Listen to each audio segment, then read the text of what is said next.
पूजने के लिए पाँव तो बहुत है, पूजने के लिए पाँव तो बहुत है, लेकिन तथागत भगवान गौतम बुद्ध के जैसे कोई पाँव नहीं। छांव तो बहुत है, अरे छांव तो बहुत है, लेकिन पीपल के जैसी कोई छांव नहीं। गांव तो बहुत है, गांव तो बहुत है, लेकिन महू के जैसा कोई गांव नहीं। और इस देश में बड़े राव तो बहुत है, लेकिन डॉक्टर भीमराव रामजी आंबेडकर के जैसा कोई राव नहीं। डॉक्टर भीमराव रामजी आंबेडकर के जैसा कोई राव नहीं, कोई राव नहीं। जगाला शांतीचा संदेश देणारे महाकारुणिक तथागत भगवान गौतम बुद्ध तलवारीच्या टोकावर त्यांनी स्वराज्य खेचून आणले असे छत्रपती शिवाजी महाराज, आरक्षणाचे जनक छत्रपती शाहू महाराज, स्त्री शिक्षणाचे जनक महात्मा ज्योतिराव फुले, भारताच्या पहिल्या महिला शिक्षिका क्रांती ज्योती माता सावित्रीबाई फुले, राजमाता जिजाऊ माता भीमाई, त्यागमूर्ती माता रमाबाई आंबेडकर, या भारतामध्ये एकच बाप होऊन गेला, स्वर्गामध्ये गेला तरी पण स्वर्गातल्या 36 कोटी देवांनी त्या बापाला हात जोडून वंदन केले. असे ते महामानव बोधिसत्व विश्वरत्न परम पूजनीय डॉक्टर बाबासाहेब आंबेडकर. पृथ्वी शेष नावाच्या मस्तकावर नसून ती शेतकरी आणि कष्टकरी यांच्या तळहातावर तरलेली आहे असे सांगून जाणारे लोकशाहीर अण्णाभाऊ साठे, अशा सर्व तमाम महापुरुषांना व त्यांच्या विचारांना मी सर्वप्रथम वंदन करते. सूर्याप्रमाणे तेज दिसणारे हे विचारमन आणि चांदण्याप्रमाणे चमकणाऱ्या माझ्या माता बंधू भगिनींनो आणि बालमित्र मैत्रिणींनो, सर्वांना माझा क्रांतिकारी जय भीम, जय भीम, जय भीम.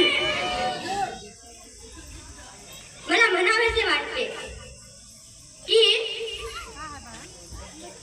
ओम बोलल्याने मनाला शांती मिळते, ओम बोलल्याने मनाला शांती मिळते, साई बोलल्याने मनाला शांती मिळते. ओम बोलल्याने मनाला शांती मिळते, साई बोलल्याने मनाला शांती मिळते, राम बोलल्याने पापापासून मुक्ती मिळते आणि जय भीम बोलल्याने माणसाला माणुसकी कळते, माणसाला माणुसकी कळते, माणसाला माणुसकी कळते. मी दीक्षा प्रकाश गजभारे आज मी आपल्या समोर माझे मनोगत व्यक्त करण्यासाठी उभी आहे. भारतीय राज्यघटनेचे शिल्पकार, भारतीय राज्यघटनेचे शिल्पकार ज्यांनी केला लाखो माणसांचा उद्धार, संघर्षातून मिळवून दिला आम्हाला अधिकार, अशा ज्ञानसूर्याला प्रणाम माझा त्रिवार, अशा ज्ञानसूर्याला प्रणाम माझा त्रिवार, प्रणाम माझा त्रिवार. दिनांक 14 एप्रिल,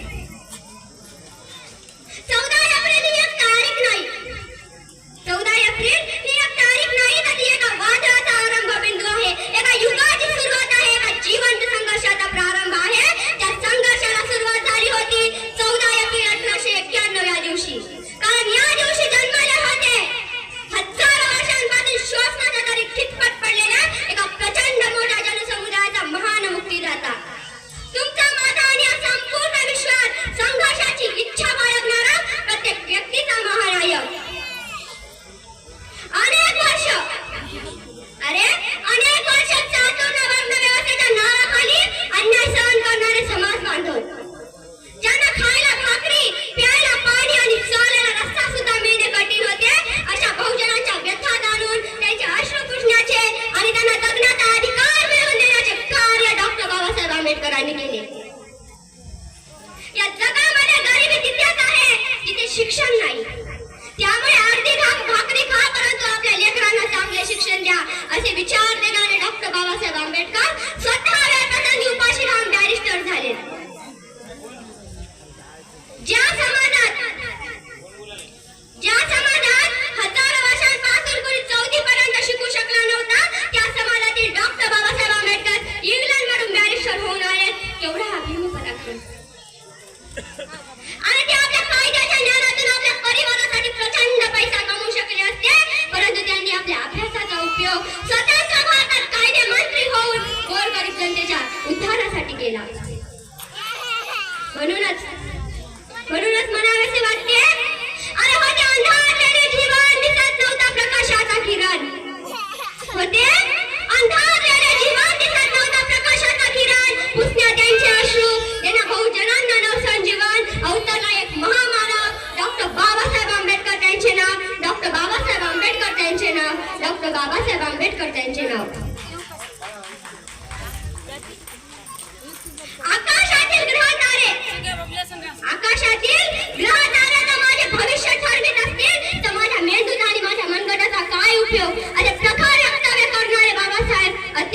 असं व्यक्तिमत्व.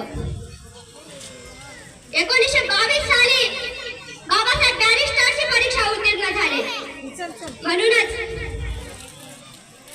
म्हणतात ना, पीपल के पेड़ के नीचे बैठकर, अरे पीपल के पेड़ के नीचे बैठकर कोई साधु संत पंडित होगा, लेकिन तथागत भगवान गौतम बुद्ध कोई हो नहीं सकता. दीन दलितों को पानी पिलाकर कोई राष्ट्र महात्मा ज्योतिराव फुले अभी हो नहीं सकता. स्वच्छता का अभियान चलाकर गांधी से लेकर मोदी तक, लेकिन कोई संत गाडगे बाबा अभी हो नहीं सकता. तलवार चलाने वाले बहुत पढ़े हैं हमने इतिहासों में, लेकिन तलवार चलाने वाला छत्रपति शिवाजी महाराज अभी कोई हो नहीं सकता. अरे बैरिस्टर आए गए कितने नत्थु खैरे, लेकिन बैरिस्टर मेरे भीमराव रामजी आंबेडकर के जैसा पूरे जहां में अभी हो नहीं सकता. पूरे जहां में अभी हो नहीं सकता. पूरे जहां में अभी हो नहीं सकता. माझ्या बंधू भगिनींनो, रामजी बाबा 5 वर्षाच्या भीमरावांना सतत म्हणायचे की, अरे भीमा, तुला शिक्षण शिकायचं आहे, कोणती नोकरी करण्यासाठी नाही. तुला शिक्षण शिकायचं आहे कोणत्या डिग्र्या मिळवण्यासाठी नाही. तुला शिक्षण शिकायचं आहे कोणतं मंत्री बनण्यासाठी नाही. तुला शिक्षण शिकायचं तर या बहुजनाच्या चालत आलेल्या रूढी पिढीला बदलण्यासाठी तुला शिक्षण शिकायचं आहे. आणि म्हणूनच मला म्हणायचे वाटते की वर्गाच्या बाहेर भीमराव बसायचे. वर्गाच्या बाहेर भीमराव बसायचे. वर्गाच्या आतमधल्या फळावरचा अभ्यास त्यांच्या मनात बसायचा. हे सर्व पाहून ब्राह्मणाचा गुरुजी गारातल्या गारात हसायचा. कारण त्याच्या उद्याचा महासूर्य त्या वर्गाच्या बाहेर बसलेल्या भीमरावांच्या चेहऱ्यात दिसायचा. भीमरावांच्या चेहऱ्यात दिसायचा. भीमरावांच्या चेहऱ्यात दिसायचा. कोई चीख कर चला गया, कोई चिल्ला कर चला गया. कोई चीख कर चला गया, कोई चिल्ला कर चला गया. कोई उसी स्कूल में बैठकर स्कूल का सबक सिखा कर चला गया. लेकिन एक अछूत का बेटा क्लास के बाहर बैठकर पढ़ लिखकर इस बहुजन समाज की तकदीर लिखकर चला गया. तकदीर लिखकर चला गया. तकदीर लिखकर चला गया. आकाश स्वतः झाले प्रकाशमान होऊन झळकणारा सूर्य एक आणि एकच. त्याचा प्रकाश आणि प्रकाशमान झाले ते चंद्र चांदण्या. तसाच अपृष्ठ समाजातील जन्माला आलेला सूर्य एक आणि एकच. त्यांच्या ज्ञानाच्या बुद्धीच्या विचाराने त्या संपूर्ण देश प्रकाशमान झाला. आणि त्यांनी आपल्या कृतज्ञपणाला लावून या अपृष्ठ लेकरांतील अपृष्ठ चंद्र चांदण्यांना आपला प्रकाश दिला. नव्हे तर त्यांना बहुजन म्हणजे की नव्हे तर त्यांना वाटेवर चालायची गती दिली. परंतु माझ्या बंधू भगिनींनो, आजची परिस्थिती खूप वाईट आहे. त्या काळात तुमच्या बापदादाला पाणी वाढ म्हणावं लागत होतं.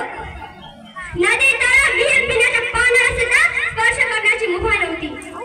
जनावरांपेक्षा हीन अवस्था होती तुझ्याच मुहाची, समाजाची, पर्यायाने तुझ्याच बापाची आणि आज्याची. जगणंही राहून घेतलं होतं. जनावरांकडून खायच्या पातीवर ढकललं होतं अपृष्ठांना. अशा अनवस्था अवस्थेतील समाजासाठी आपल्या पोटचे 4 लेकरं इंदू, रमेश, गंगाधर आणि राजरत्न औषध पाण्यापासून मातीवर केली. तरी माता रमाईने आणि डॉक्टर बाबासाहेब आंबेडकरांनी आपल्या पोटच्या गुणाची पर्वा केली नाही. लाखो करोडो ऑपरेशनसाठी ते झटत राहिले, खपत राहिले, कष्ट करत राहिले, झिजत राहिले. आपल्या आयुष्याचा हूळ पेटविला. त्याचा परिणाम असा झाला की अपृष्ठ समाजात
जलाकर राख करते होते.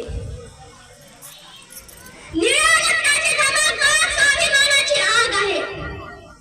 अरे निळ्या रक्ताची धमक स्वाभिमानाची आग आहे. घाबरतोस कुणाला? अरे घाबरतोस कुणाला? तू तर भीमाचा वाघ आहे. तू तर भीमाचा वाघ आहे. तू तर भीमाचा वाघ आहे. नुसते पोट भरले म्हणजे सर्व काही झाले असे समजू नका. पोट काय रांडाई सुद्धा भरते. कबीर कहे कुछ उत्तम कीजिए, आप खाए और औरों को दीजिए. या कबीराच्या दोहांप्रमाणे उद्योग करा. स्वार्थ परार्थ दोन्ही साधा. धार खटम सांभाळा, मात्र समाज कार्यालाही मदत करा. लोहित नावाच्या ब्राह्मणाने बुद्धाला 2 प्रश्न विचारले होते. पहिला प्रश्न असा की विद्या ही ब्राह्मण, क्षत्रिय आणि वैश्य या 3 वर्गांना शिकविली पाहिजे. शूद्र या 4थ्या वर्गाला विद्या शिकवता कामा नये. याचा तू का मान्य करीत नाहीस? त्याला उत्तर मिळाले ते असे: 4 वर्ग हे धंद्यांकरिता पडलेले आहेत, परंतु विद्या हा काही रोजगारीचा प्रश्न असू शकत नाही. विद्या मानवाच्या जीवनात अत्यंत आवश्यक आहे. ज्ञान नसल्यामुळे आपले नुकसान होऊ शकते. आपण धर्मासाठी सत्याग्रह केला. धर्मांतराचा ठराव केला. सर्व काही केले. आता आपण आपले मन पवित्र केले पाहिजे.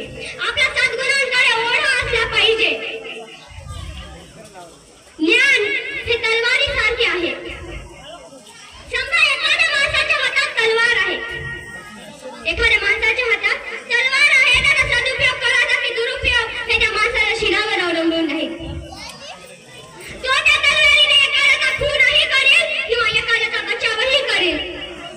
ज्ञानाची तसेच आहे. एखादा शिकलेला माणूस जर त्याची शील चांगली असेल तर तो आपल्या ज्ञानाचा उपयोग लोकांच्या कल्याणासाठी करेल, परंतु त्याचे शील चांगले नसेल तो आपल्या ज्ञानाचा उपयोग लोकांच्या अकरण्याकडेही खर्च करेल. शील हे धर्माचे मोठे अंग आहे. म्हणूनच ममता, करुणा आणि समता आहे ज्याचा आधार आमच्या जीवनात बाबासाहेबांनी आणली बहार. आमच्या स्वातंत्र्याची कमानी लिहिली भीमाने, आनंदाने सजवला आमचा संसार भीमाने, आणि भीमाने केले आम्हाला बलवान.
शेवटी मी या नवयुवकांना आणि माझ्या ताईंना सांगू इच्छिते, पत्थरों में, अरे पत्थरों में फूलों को जगाने की बात अभी तू कर, पत्थरों में फूलों को जगाने की बात अभी तू कर। तेरे और तेरे समाज के रास्तों में आने वाली चट्टानों को उड़ाने की बात अभी तू कर।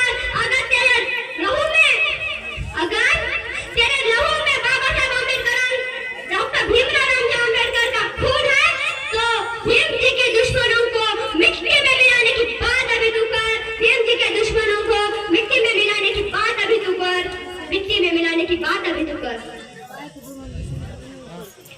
आजच्या या काळात जे मनुवादी लोक डॉक्टर बाबासाहेब आंबेडकरांनी लिहिलेले संविधान बदलण्याचे स्वप्न बघत आहेत ना, त्यांना मला विचारायचं आहे, समुद्र का पानी माप सके ऐसा कोई माप है क्या? समुद्र का पानी माप सके ऐसा कोई माप है क्या? आकाश की ऊंचाई माप सके ऐसा कोई माप है क्या?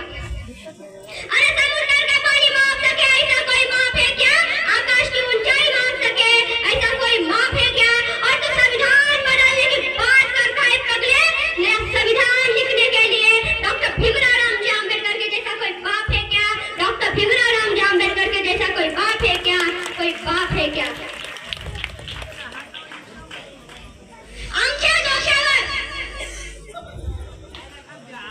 आमच्या डोक्यावर ना कोणी आमदाराचा हात आहे, ना कोणी खासदाराचा हात आहे, परंतु ज्याचा हात आहे तो सारा देशाचा बाप आहे, तो सारा देशाचा बाप आहे, तो सारा देशाचा बाप आहे। शेवटी मी एवढंच म्हणू इच्छिते, हम जब चलते हैं तो देखने वालों की रूह कांप जाती है।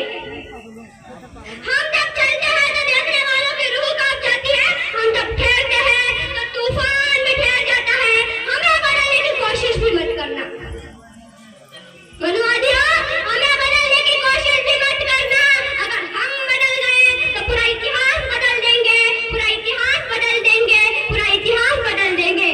एवढं बोलून मी इथेच थांबते आणि संयोजकांनी मला इथे येऊन बोलण्याची संधी दिली त्याबद्दल मी त्यांचे आभार मानते आणि आपणही माझे 2 शब्द शांतपणे ऐकून घेतलात त्यावेळी आपल्या सर्वांचे आभार मानते। बोला